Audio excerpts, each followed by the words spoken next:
மீன ராசிக்கு கடவுள் கொடுத்த அருளே வெறும் பாத்திரத்துலையும் அது அக்ஷய பத்திரமா மாறுங்கிறது தான் மீன ராசியோட அமைப்பே. மீனத்துக்கு எப்பவுமே செழிப்புண்டு. என்னன்னா பிரச்சனையே மனக்குழப்பங்கள் தான். சேமிப்பெல்லாம் இவங்க நல்லா பண்ணுவாங்க. இன்வெஸ்ட்மெண்ட்ஸ் ரொம்ப நல்லா பண்ணுவாங்க. தங்கம் நிறைய வாங்கக்கூடிய அமைப்பெல்லாம் மீனத்துக்கு உண்டு. ஒரு சில்வர் போட்டுக்கிட்டு அதை அவங்க செஞ்சுக்கிறது நல்லது. ஏன் அப்படின்னா மீனம் யாரையும் நம்பக்கூடாது.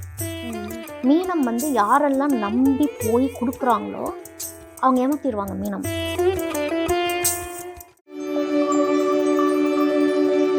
மீனராசினியர்கள் பண விஷயத்துல எப்படி இருப்பாங்க? இவங்க பண வரவுக்கு என்னெல்லாம் பண்ணலாம்? மீன ராசிக்கு கடவுள் கொடுத்த அருளே வெறும் பாத்திரத்துலையும் அது அக்ஷய பத்திரமா மாறுங்கிறது தான் மீன ராசியோட அமைப்பே. மீனத்துக்கு எப்பவுமே செழிப்புண்டு அப்படிங்கிறது தான். என்னன்னா பிரச்சனையே மனக்குழப்பங்கள் தான் இவங்களுக்கு.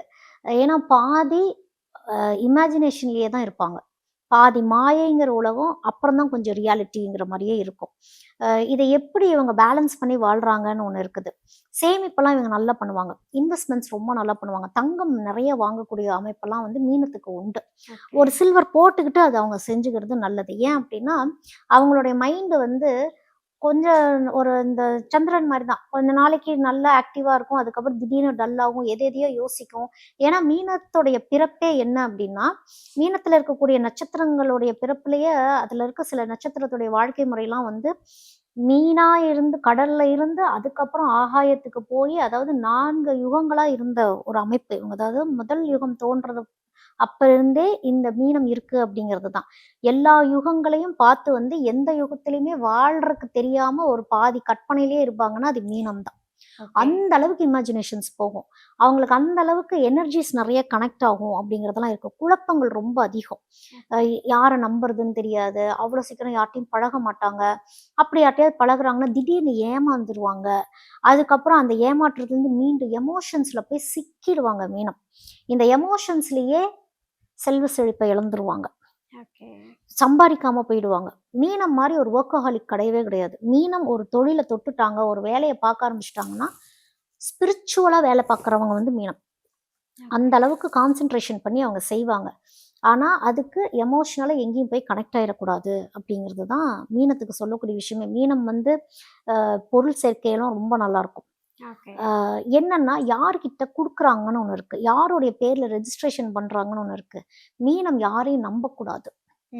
மீனம் யாரெல்லாம் நம்பி போய் கொடுக்குறாங்களோ அவங்க ஏமாத்திடுவாங்க மீனம்.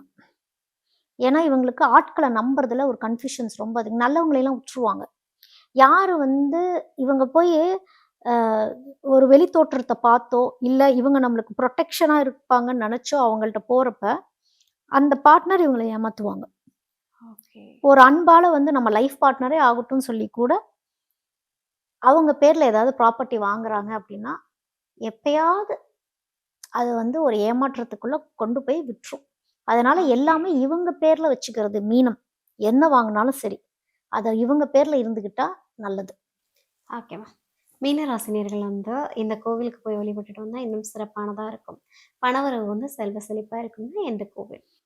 இவங்க அகஸ்திய மலை.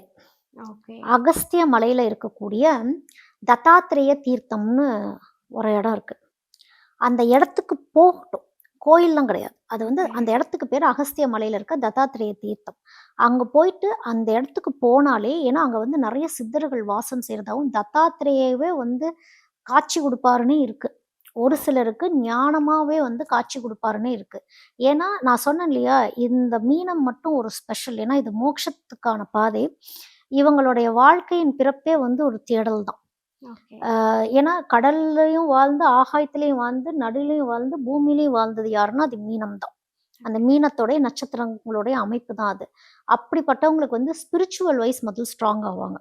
தெய்வ வழிபாட்டு முறைகளே முதல் இவங்களுக்கு கனெக்ட் ஆகணும். இவங்க சொல்றதெல்லாம் செஞ்சுக்கிட்டே இருப்பாங்க. பட் எது கனெக்ட் ஆகுதுன்னு ஒன்று இருக்கு. முதல்ல அது ஃபர்ஸ்ட் கனெக்ட் ஆகும். டேலண்ட் ரொம்ப அதிகம்.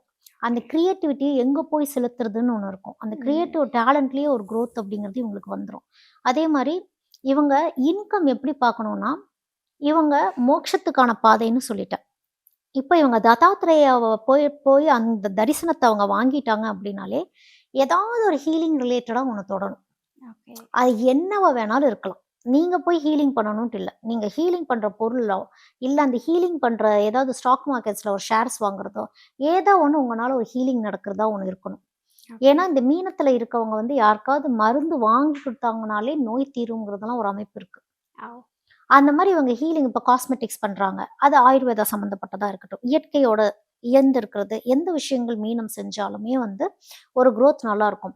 சில பேர் வந்து இந்த சைக்கிக் ரீடிங்ஸ்க்கெல்லாம் போவாங்க. இது ஓகே. எல்லாமே இவங்களுக்கு வந்து அபரிதமான ஒரு ஆசீர்வாதத்த குடுத்து வெல்த், ப்ராப்பர்ட்டி, இன்கம் அப்படிங்கிறது அபரிதமா அவங்களுக்கு இன்க்ரீஸ் பண்ணிரும்.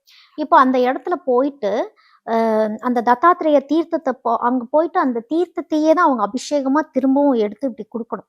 ஓகே. அந்த தீர்த்த அபிஷேகத்த அவங்க இது பண்ணிட்டு, மந்திரங்கள் சொல்லக்கூடாது மீனம். அந்த இடத்துல போயிட்டு, தத்தாத்திரேய வழிபாடு போயிட்டு மந்திரங்கள் சொல்லாம, ஓகே. எதுவுமே நினைக்காம ஏன்னா ஆல்ரெடி இவங்க ஏகப்பட்ட இமேஜினேஷன்ஸ்ல இருக்கக்கூடியவங்க. இத முதல் சரி பண்றதுக்கு தான் அவங்க அங்க போகவே நான் சொல்றேன். ஓகே. அதனால அங்க போயிட்டு எதுவுமே ஒரு 8 நிமிஷம் தான். ம். 8 நிமிஷத்துக்கு குரங்க நினைக்காதன்னா, அந்த 8 நிமிஷத்துக்கு குரங்க தான் நினைப்பாங்க. அதனால வந்து குரங்கு வந்தாலும் பரவால்ல. ஓகே. அந்த குரங்க நானும் டிஸ்டர்ப் பண்ணல, அது என்னையும் டிஸ்டர்ப் பண்ணாதுங்கிற மாரி உட்கார்ந்துரணும். ஓகே. ஏன்னா நம்ம எதையுமே நினைக்காதீங்க அப்டின்னா நினைப்பாங்க. அமைதியா உட்காந்துருங்க. ரியாக்ட் பண்ணக்கூடாது. அந்த தாட்ஸ்க்கு ரியாக்ட் பண்ணாம, பேசாம அந்த இயற்கைய பார்த்துட்டு பேசாம உட்கார்ந்தாலே 8 ஓகே. நிமிஷம் அப்படி ஒரு எனர்ஜி இவங்களுக்கு திரும்ப கிடைக்கும் அப்படிங்கிறது தான் மீனத்துக்கு. ஓகேம்மா. இப்ப அகஸ்திய மலை போக முடியாதவங்க என்ன பண்ணலாம்? இவங்க வந்து மக்ஷிய அவதாரத்துல இருக்கக்கூடிய எந்த தெய்வ வழிபாடுகளும் இவங்க வந்து செய்யலாம். தத்தாத்திரேயா பக்கத்துல எங்கேயாவது இருக்கிறாங்கன்னா, தத்தாத்திரேயாவ போய் வழிபாடு பண்ணிட்டு வர்றது வந்து இவங்களுக்கு சிறப்பா இருக்கும். ஓகே. மீனராசினியர்கள் வந்து பண விஷயத்துல தயவு செஞ்சு இந்த விஷயத்த பண்ணிடாதீங்க. அப்படின்னா என்ன விஷயம் மேம்? ஆ மீன ராசி வந்து அ பொருளா எது வேணாலும் வாங்கி இன்வெஸ்ட் பண்ணுங்க. ம். அப்பப்ப மீன ராசி வந்து இந்த ஆடம்பரத்துக்கு செலவு பண்ணுவாங்க. திடீர்னு பார்த்தா யார் சொல்றத கேட்டு எங்கேயாவது ஒண்ணு செலவு பண்ணி இன்வெஸ்ட் பண்றது. அப்படி இல்லாம எதுவா இருந்தாலும் தன் பெயர்ல வச்சுக்கிறது கொஞ்சம் நல்லது. ரொம்ப டாம்பிகமாவும் இருக்க வேணாம். ஆனா மீனம் இருப்பாங்க. மேக்ஸிமம் மீனம் வந்து தங்கிட்ட இருக்கிறது வெளிக்காட்டுறப்ப, திஷ்டி பட்டுக்கிட்டே இருந்து உடல் உபாதைகள், உடல் பிரச்சனைகள், மனப்பிரச்சனைகள்ங்கிறது இவங்களுக்கு வர ஆரம்பிச்சுரும். அப்படிங்கிறது ஓகே. தான். ஹெல்ப் பண்றது கூட யார்ட்டயும் சொல்லாம, சத்தமே இல்லாம, அ நீங்க யாருக்காவது ஹெல்ப் பண்றீங்க, தானம் தர்மம் பண்றீங்கன்னா, குடுத்துட்டு பேசாம வந்துர்றது நல்லது. நான் செஞ்சேன், குடுத்தேன், இனிமேல் செய்ய போறேன், குடுக்க போறேன், எதுவுமே யார்ட்டயும் சொல்லாம தான தர்மங்கள் ரகசியமாவே இருந்துரணும் மீனத்துக்கு. மீனராசினியர்கள் வந்து எதுல மேம் இன்வெஸ்ட் பண்ணா அவங்களுக்கு பணம் இரட்டிப்பாகும்? அவங்க வந்து அவங்களோட தொழில்லயே ஓகே. அவங்க தொழில்லயே இன்வெஸ்ட் பண்ணி, தொழில டெவலப் பண்றதுல அவங்க இன்வெஸ்ட் பண்ணிட்டே இருந்தாங்கன்னா, குரோத் வந்து அதிலேயே தான் சுழண்டு சுழண்டு அவங்களுக்கு வரும். ஓகே. மீனராசினியர்கள் வந்து இந்த தொழில் பண்ணா இன்னும் சிறப்பா இருக்கும் அப்படின்னா, என்ன மாதிரியான தொழில் பண்ணலாம் மேம்? அ அவங்களுக்கு வந்து மீடியா இண்டஸ்ட்ரி நல்லா செட் ஆகும். ஓகே. நெறையா இந்த ஹீலிங் சம்மந்தப்பட்ட பொருட்கள்லாம் இருக்கு இல்லையா? அ இந்த ப்ரெஷஸ் ஸ்டோன்ஸு அந்த மாரி நெறையா இருக்கு. பியூட்டி ஐட்டம்ஸு இந்த மாரி எந்த விஷயங்கள் தொட்டாலுமே வந்து அவங்களுக்கு குரோத் அதாவது அந்த பொருள் மூலியமா அந்த பொருளோ, இல்ல இவங்க ஞானமோ ஏதோ ஒண்ணால இன்னொருத்தவங்க வந்து ஹீலிங் ஆகிட்டு போகணும். ஓகே. இவங்க மூலியமா இப்ப இவங்க ஒரு டாக்டரா இருக்கிறாங்க. இவங்க குடுக்குற மருந்து சரியாகும். இல்ல இவங்க ஒரு கவுன்சிலிங் குடுக்குறாங்க. இவங்க குடுக்குற கவுன்சிலிங் இன்னொருத்தங்க ஹீல் ஆவாங்க. ம். இன்னொருத்தங்களுக்கு பிரயோஜனப்படணும். மக்களுக்கு பிரயோஜனப்படுற மாரி எந்த தொழில் இவங்க சூஸ் பண்ணாலும் கரெக்ட்டா வரும். மேம் கிட்டத்தட்ட வந்து 12 ராசி நேயர்களுக்குமே வந்து எல்லாருமே பொதுவா வந்து பரிகாரங்கள் சொல்லுவாங்க. இல்ல வீட்ல வச்சு இத பண்ணுங்க, அத பண்ணுங்கன்னு பூஜை முறைகள்லாம் சொல்லுவாங்க. அப்படி இல்லாம ஒவ்வொரு ராசிக்காரர்களுக்குமே வந்து ஒரு ஸ்பெஷலான கோவில தேடி நம்ம நேயர்களுக்காக ரொம்ப அழகா குடுத்துருக்கீங்க. இப்ப இது எல்லாமே என்னால போக முடியல, பண்ண முடியல. நான் சிம்பிளா வீட்ல ஏதாவது ஒரு தெய்வத்த வச்சு வழிபடலாம் அப்படின்னா, என்ன மாதிரியான தெய்வத்த வச்சு வழிபடலாம்? எப்பவுமே வந்து லக்ஷ்மி குபேரர் வீட்ல வச்சு வழிபாடு பண்றது வந்து சிறப்பாவே இருக்கும். அந்த ஓகே. லக்ஷ்மி குபேரர வந்து அ அவங்கள தங்க வைக்கிறதுக்கான வழிபாட்டு முறைகள் பண்ணணும். அந்த இடத்த ரொம்ப கிளீனா வச்சு, தீப ஓகே. தூபங்கள் ஏத்தி, ரொம்ப ஒரு அ வாசனையாகவே இருக்கிற மாரி. நெறைய அவங்க வந்து தூபம் காட்டணும். ஓகே. சாம்பிராணி காட்டணும். வீட்ல சாம்பிராணி காட்ட, காட்ட, காட்ட அந்த வீட்ல செழிப்பு, எந்த தீய சக்திகளும் அண்டாது அப்படிங்கிறது தான் அது. ஓகே. அந்த மாரி அவங்க வழிபாட்டு முறைகள் அவங்க பண்ணலாம்.